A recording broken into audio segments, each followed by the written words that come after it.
Hi, everyone. So, for those of us who work in schools, summer is unfortunately over, but happy beginning of school year, happy professional development week, happy whatever it is Tuesday. So, it's New Book Tuesday, happy Taco Tuesday, whatever you're celebrating, happy today. So the last time that I vlogged, we talked about some awesome graphic novels I was reading, and I have two, so this will be a quick vlog that I have read. My husband and I were in Atlanta last week, so I had a bunch of time to catch up on some reading, and I was super duper excited because last Tuesday, the new Miss Marvel graphic novel came out, and I hunted it down while I was in Georgia. That was amazing. I got to find a new indie comic book store shop that I had never been to, so that was fun. The new Miss Marvel, this is volume 9, Teenage Wasteland. If you don't already know Miss Marvel, go check her out now. Austin Public Library has all of the volumes, the trade copies, and they also have the big book of all of the trade copies put together. But this is volume 9. It is the most recent one. It is amazing. So if you don't know anything about Miss Marvel, she is I want to say she's Pakistani American, Indian American girl. Her name is Kamala Khan, and she one day is in like a haze, and she ends up with powers, and she can embiggen and make herself smaller, and she is a superhero. And her mentor is Captain Marvel. And there was a long period of time where she and Captain Marvel were not speaking and they weren't working together. So it was kind of awkward for Kamala. So in where we are in this piece of the Miss Marvel story is she has kind of gone into hiding. She has taken herself out of the equation because at the end of the last trade copy, it was just kind of too much for her. She needed a break. She wanted to kind of get away because she felt like she wasn't necessary anymore. And what I really liked about this edition, this graphic novel, is that you don't have to have read the other Miss Marvel trade copies to know what's going on here. So if you want to just pick it up and start now and see what's so awesome about her, this is a great place to start because you don't have to have read anything before. And where it ends, you don't really feel like there's too much of a cliffhanger. Okay, so back to it. Kamala has taken herself out of the equation, and so her friends have taken the task of being Miss Marvel on, and so they're kind of cosplaying on their own, and they have taken on the role of Miss Marvel, and they each dress up every night, and they go watch their neighborhood, and they take care of just people of their neighborhood, and then they find something big going on, and it's big enough that Miss Marvel has to come back, and it is awesome. Her brother has a baby. It's not a spoiler, but her brother has a baby, and Kamala realizes just how important she is to her community and to her world. And she has some very important choices to make, and I loved it. I was reading it on the plane, just bawling my eyes out, and my husband was like, "What is wrong with you?" And I was like, "Oh, it's so good. It's so good." But it is so good. This is a great book on choices, and if that is a theme for today's graphic novels, then so be it.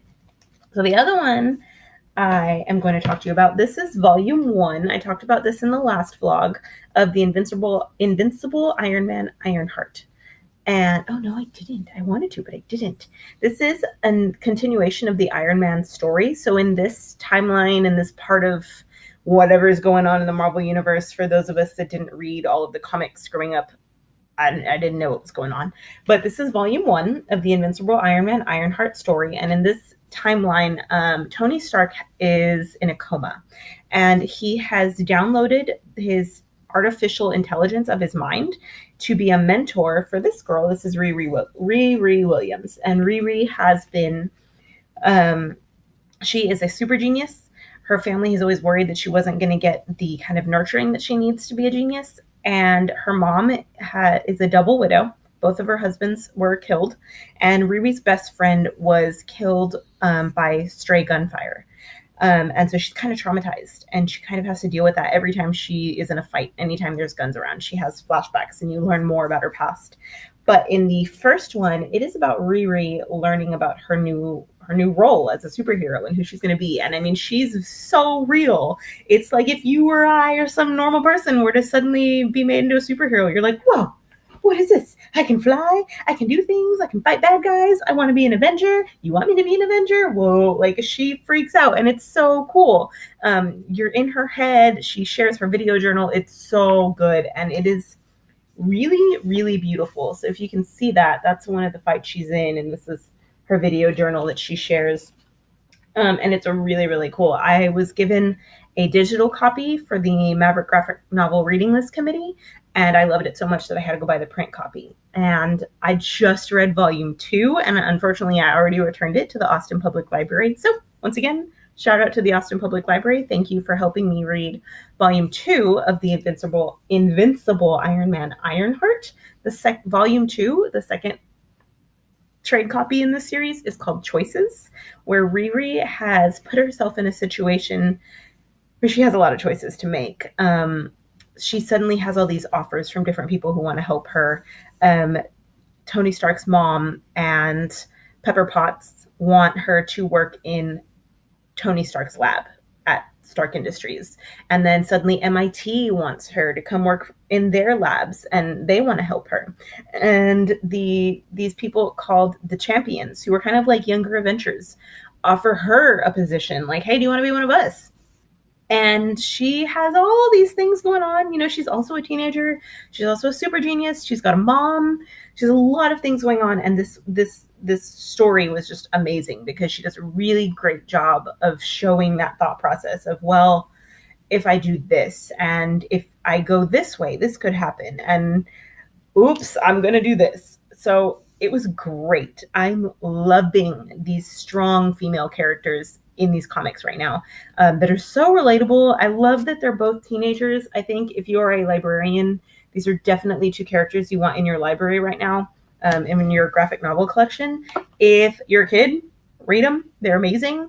If you're a girl, read them. They're amazing. If you are a grown woman, Miss Marvel and the Invincible Iron Man Ironheart series are awesome. They're very much about realness and how these girls are not just thinking of themselves and their own life and their own world, but whole scale, and how they can help their neighborhood, their community, their families, and the world, because they realize that they have a responsibility now. So those are my two most recent graphic novels that I have read that are absolutely amazing.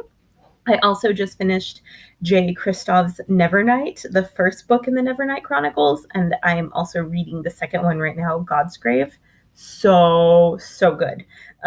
Forewarning, they are not YA. They are very graphic. But if you are a Throne of Glass fan, I highly recommend them because the main character, Mia, is training to be an assassin. Although in Throne of Glass, I would think it's a little more PG, where the Nevernight Chronicles are definitely R-rated. They are very gory. They are very graphic. There's a lot of cussing. I think it's great. It's really cool to read this total different side of. It feels like YA. It reads like YA, but it's not. Jay Kristoff specifically says, and he's tweeted before, Nevernight is not YA. But that's what I'm currently reading. These are my two current amazing graphic novels that I couldn't wait to share with y'all. So I hope that you give them a chance. Go pick them up and stay hydrated, keep reading, and talk to you soon. Bye.